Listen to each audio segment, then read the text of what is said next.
রান্না করছি পুঁই শাক। 5 ফোড়ন দিয়ে তেলে বসিয়ে দিয়েছি পুঁই শাকের ডাঁটাগুলোকে আগে দিয়েছিলাম, আর দিয়েছি দেখুন কুমড়ো আর আলু দিয়ে পুঁই শাকটা বসিয়ে দিয়েছি।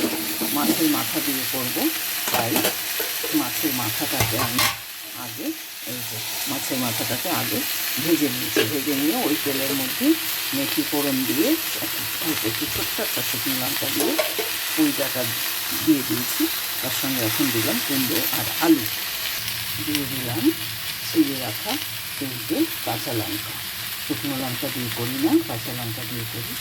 দিয়ে দিলাম পরিমাণ মতো লবণ, দিয়ে দেবো একটা গুড়ের বাতাসা। যেহেতু শাক একটু মিষ্টি মিষ্টি না হলে ভালো লাগবে না।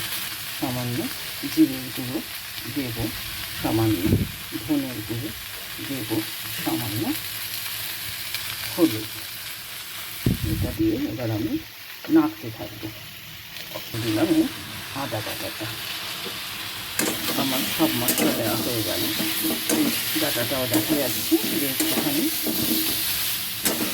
শুকিয়ে আসছে, লেগে লেগে আসছে। এবার আমি জল দিয়ে দিলাম মাছের মাথাটা দিয়ে ভালো করে নাড়তে থাকবো। মাছের মাথাটা ডাঁটাটাকে এরকমভাবে ভেঙে দেবো, যাতে পুরো পুঁই শাকের মধ্যে কাঁটাটা একদম মিশে যায়। দেখুন কাঁটাটাকে একদম মিশিয়ে দিয়েছি এবং পুঁই ডাঁটাগুলো ভালোভাবে ভাজা হয়ে গেছে।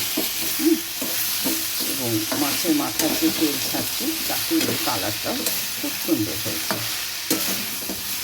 মাছের কাঁটা দিয়ে পুঁই ডাঁটা চটকে এবার আমি জল দিয়ে ঢেকে দেবো এবং সেদ্ধ হলে নামিয়ে নেব। কত সহজ উপায়ে, কত সহজ পদ্ধতিতে, কত অল্প মশলা দেখুন রান্না করে ফেললাম পুঁই ডাঁটার তরকারি।